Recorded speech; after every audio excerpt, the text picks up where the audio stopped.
Hey, what's up everybody, and welcome back to News Dose. And both PlayStation and Xbox seems to be making some rather interesting changes. On the side of Xbox, they have been making some key acquisitions as of recent, and with Bethesda, it seems like that they are making some big changes over there.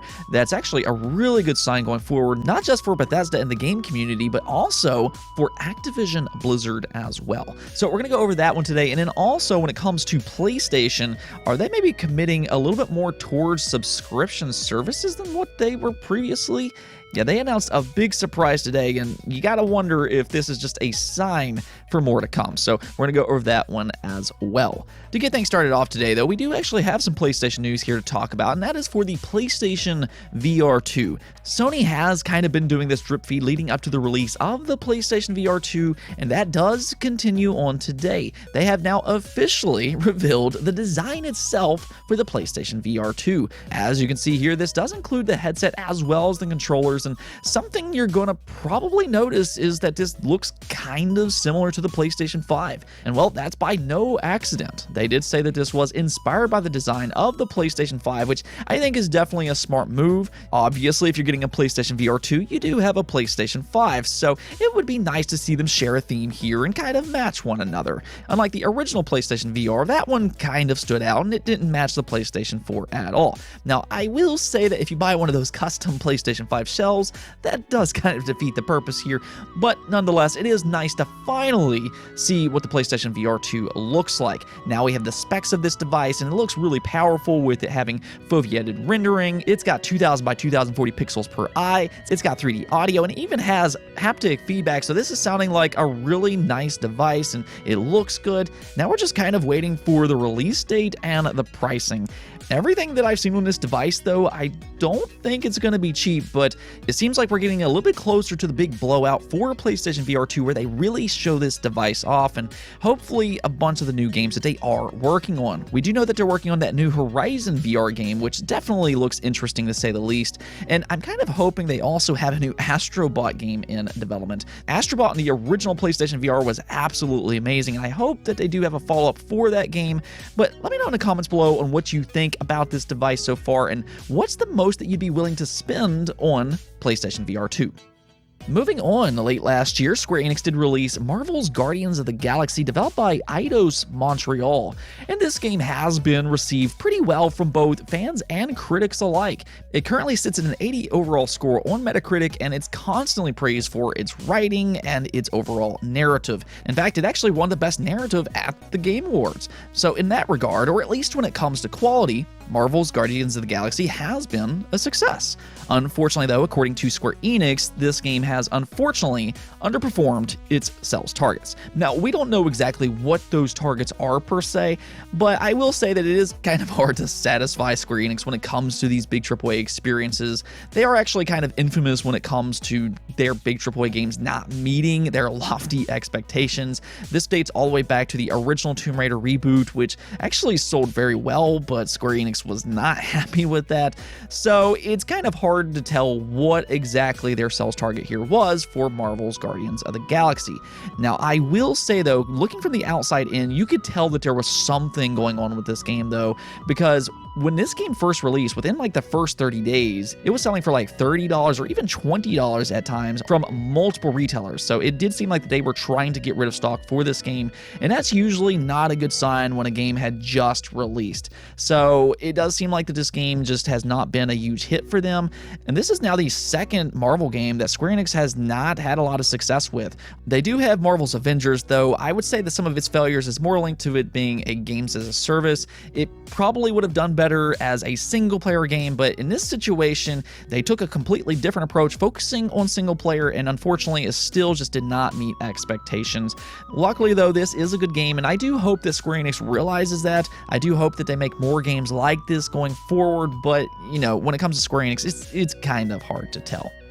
Let's go ahead and talk about Xbox, though, as they seem to be making one of their first big changes for Bethesda since that acquisition, and this is on the PC side of things. Now, one thing about Xbox is that they don't just support their consoles, but they also support PC, and they do this in a number of different ways. They have PC Game Pass, which is great and all, But if you want to buy your games, you have a few different options. They do have their own specific storefront, which has never really been all that well received on PC, but then you also have Steam. It's no secret that Steam is absolutely huge, and because of that, Xbox in recent years have decided that they're going to kind of move away from their storefront a little bit. They'll still use it and everything, but why not also bring their games over to Steam as well? So that's what they did. They started to bring all of their games over to Steam, and this includes day-and-date games. That means whenever Halo Infinite launched, it's not just launching on Xbox and their own storefront on PC, but it's also launching directly into Steam.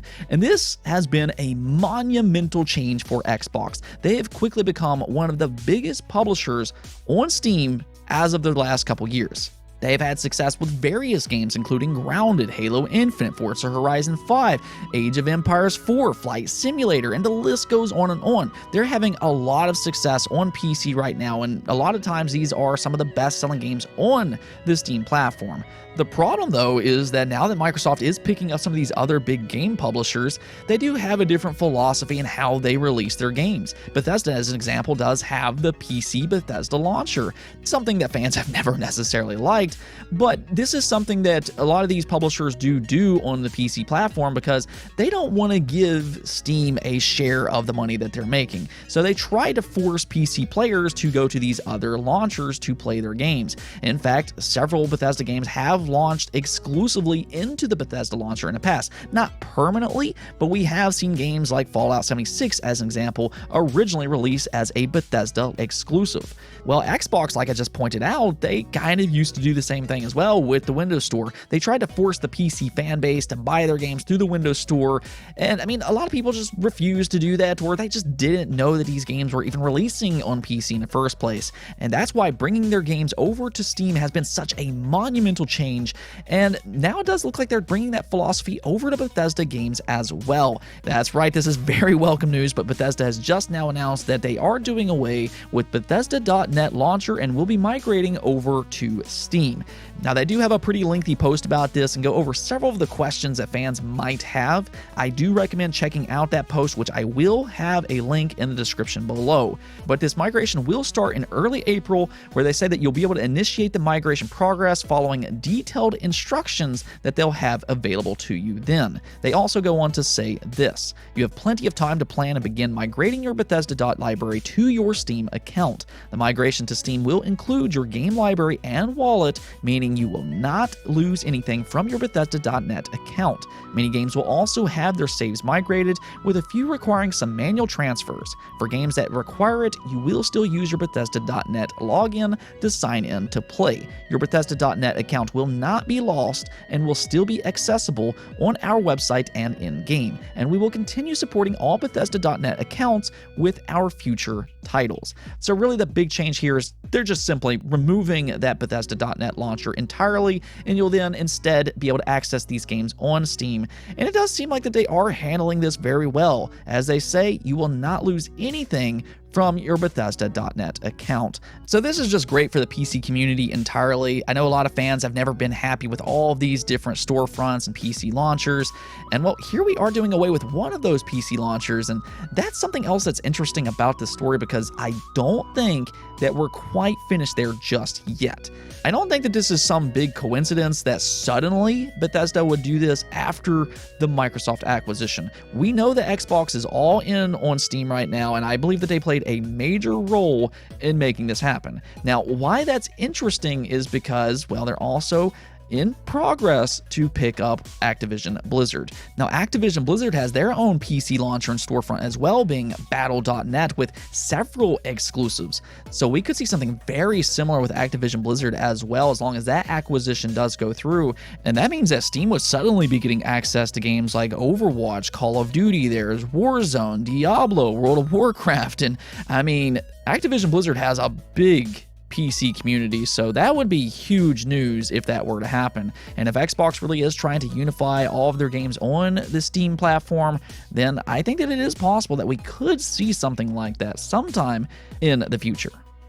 Now, Xbox is not the only one making a change here, because PlayStation also announced some interesting news today regarding a third-party game being Shadow Warrior 3. They did reveal a bunch of new gameplay for Shadow Warrior 3, and you can see it's very fast-paced. There's a lot of action going on. There's also some of that tongue-in-cheek humor going on as well. But the big news here is that this game will be releasing on March 1st, and that includes launching directly into PlayStation Now.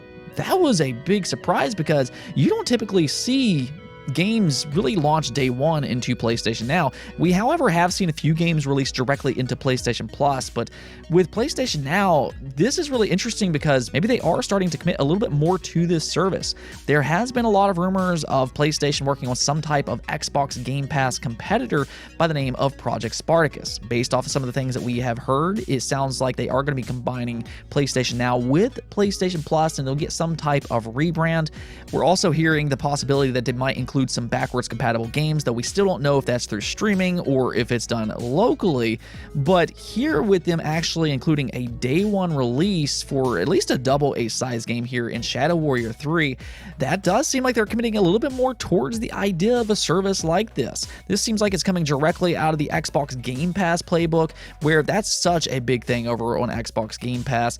The day one releases are absolutely huge, and if PlayStation could start to do that with PlayStation Now or Spartacus or whatever they're going to call it, then that is definitely a step in the right direction. This has always really been my big complaint when it comes to PlayStation Now, because they have a lot of games, and there's actually some good quality games in PlayStation Now, but the problem has always been it just feels like they're not truly committed. Up to this point, they haven't really done the day one releases, and even with some of their newer releases, they only stay in for a very short period of time, and then with their big first-party games, those just seem to come and go, and those are big reasons for people to kind of stick with a subscription service like this. So we need to see more commitment from them, and with Shadow Warriors here launching directly into PlayStation Now on March 1st, it does make me wonder if this is leading up to that Project Spartacus rebrand that we keep hearing about. Maybe we can see more of this come from them in the future, and while this is still not day one first party releases, it's at least something new to look forward to here, so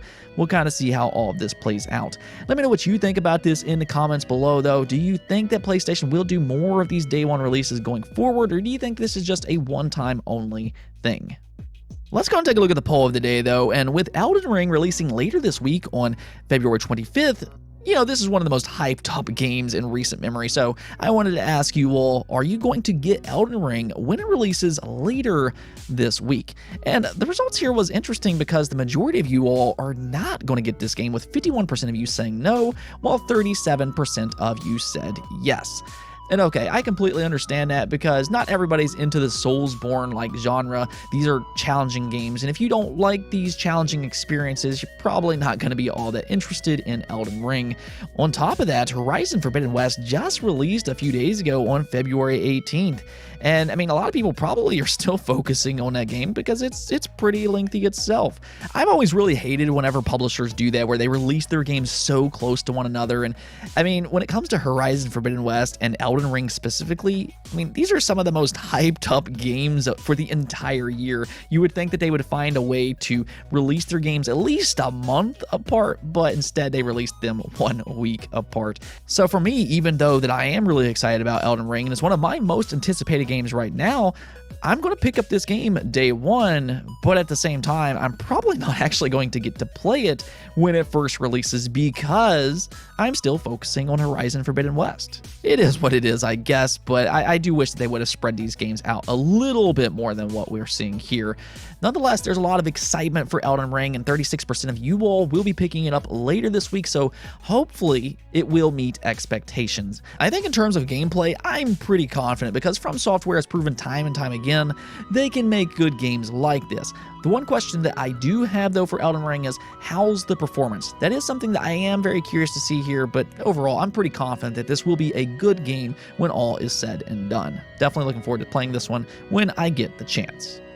Anyways, though, that's it for this episode, but if you liked the video, don't forget to bell notification and subscribe button for more content just like this. Also, if you'd like to support the channel through Patreon, thank you for making this content possible. Peace out.